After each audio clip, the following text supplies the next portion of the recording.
we need to talk about Kevin. We need to talk about Kevin, a novel by Lionel Shriver. This was about 25 years old. I've been a fan of Lionel Shriver for quite a while. Actually, this was the first piece of hers that I had ever heard about. And that came to me by different media, audiovisual media.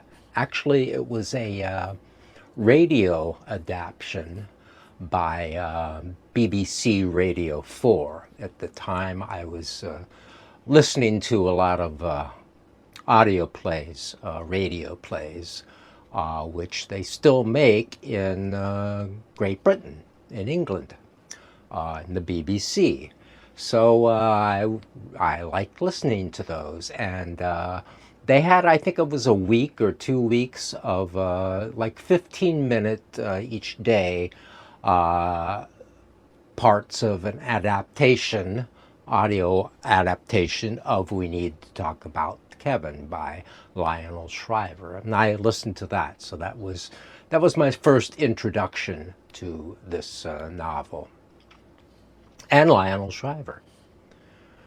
I haven't seen the movie, and after reading the book, I'm not really interested in seeing the movie. Movies of novels are to me like it's like watch. In the 50s and 60s, there was something called Classics Illustrated Comics, and those were stories from history and classical stories, I guess, of that were adapted into comic books, and so I looked at some of those. But so movies are kind of like that. I mean, it's like a classic comic issue of the rise and fall of the Roman Empire or something, where you have it in 10 pages and pictures and a little bit of dialogue, and I can't see how a book like this could really be adapted into a movie that I would want to see. I mean, it is a rather famous movie with Tilda Swinton and John C. Reilly. It says here, yeah, John C. Reilly and Ezra Miller, the rather unfortunate Ezra Miller, who played the child teen of Kevin. Why I say it would be difficult to adapt is that it's all in first person, and actually the husband, presumably the John C. Reilly character, never really appears. His voice is never really presented except in quotations, because it's all in the first person of Eva, Kevin's mother, and Franklin, the husband of Eva. And it's all in first person of letters that she's writing to Franklin. They have obviously been separated, and over many months in 2000 and 2001, they're all dated. She's writing these letters, and that's what the book is made out of. This first-person narrative of the voice of Eva writing to Franklin, her husband, who we never hear from. And there's a reason for that I won't reveal. And I tell you, I thought the book was really terrific. It's a very dense narrative, relentless. Lionel Shriver is a hardcore novelist who lays it on the line the way she sees it. And this is really a horror novel. What goes on, or what I'll tell you about what goes on, I'm not going to spoil the novel, because it wasn't spoiled for me, and there were many surprises along the way that I really enjoyed. I didn't know at all what was going to happen, other than we know from the outset that Kevin is in jail and in prison. He has been involved in a school shooting, has killed other students in his school. And so it's a takeoff on these school shootings that were all going on back then and still go on. So it's a contemplation of having a child, and who is to blame for a child going wrong, who is to blame for these school shootings, and we get a variance of viewpoint here that even just from Ava, where we don't really know for sure if it's nature or nurture, if it's the mother's fault, if it's the culture's fault, if it's the father's fault, or if Kevin was just, a bad boy, the bad seed. Actually, The Bad Seed is another novel about a bad child, and I ordered that from the library. It's coming to the library.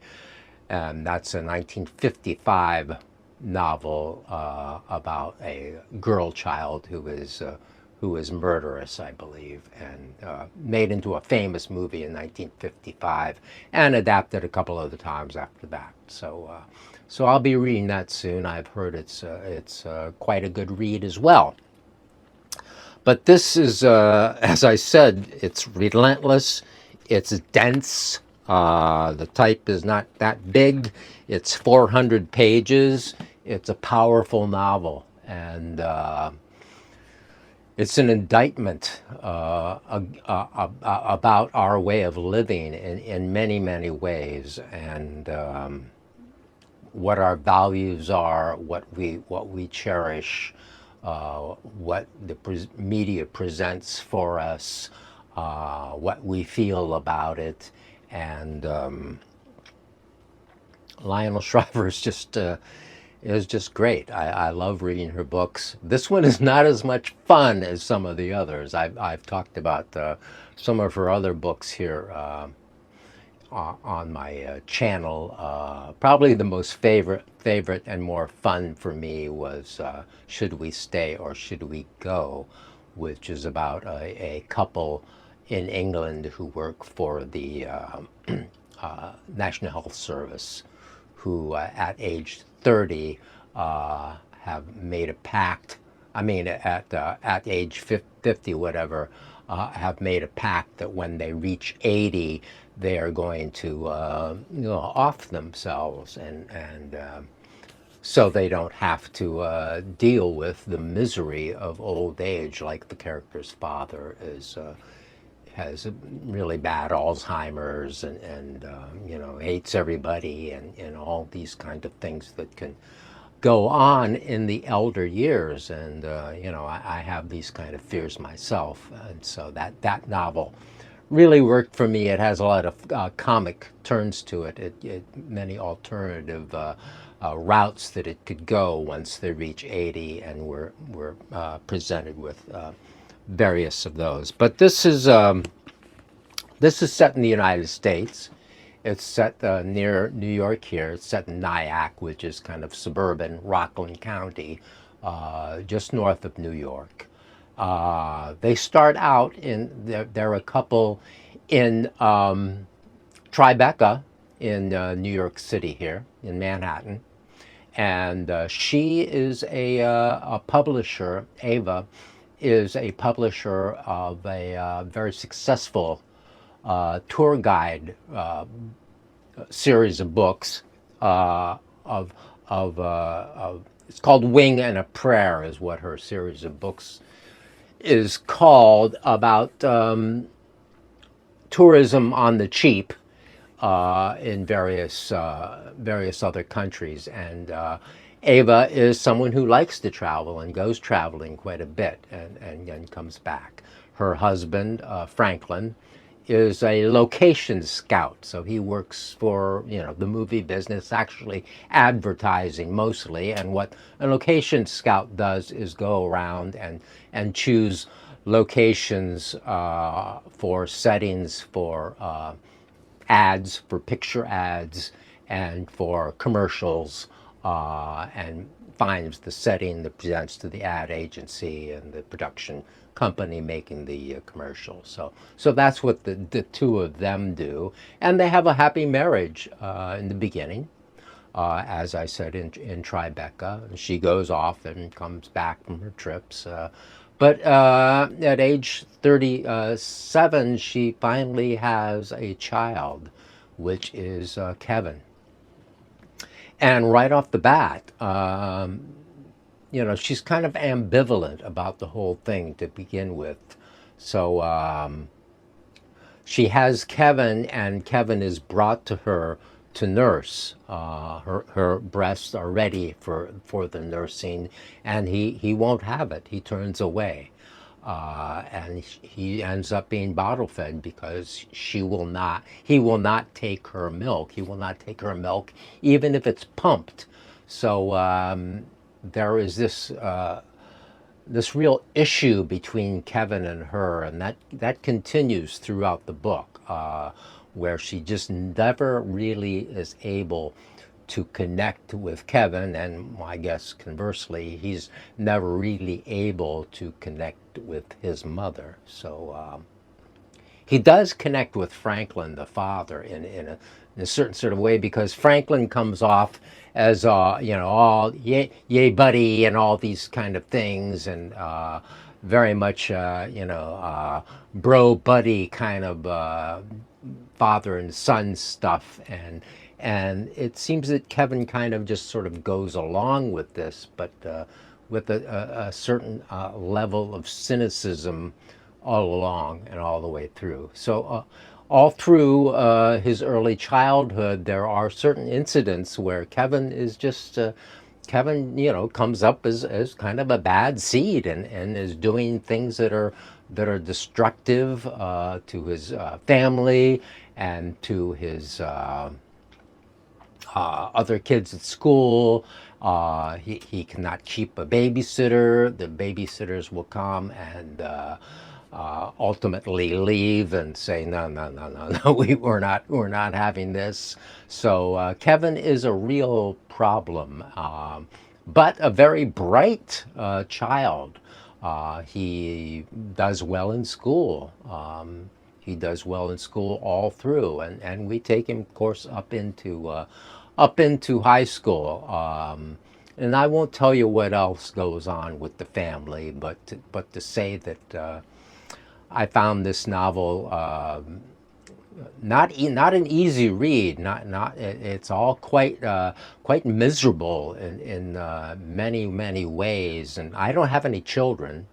Lionel Shriver does not have any children, so really, if you're on the fence about having children and you want to read a cautionary tale that might dissuade you from that idea, this might be the thing to read. I know a couple of women who are mothers who I mentioned on Facebook that I was reading this book, and a couple of my friends who are mothers, commented about how much they really enjoyed the book. So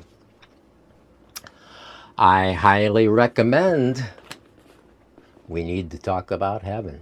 Kevin. Yeah, heaven, Kevin. He's not in heaven. We Need to Talk About Kevin, a very hardcore family noir horror novel.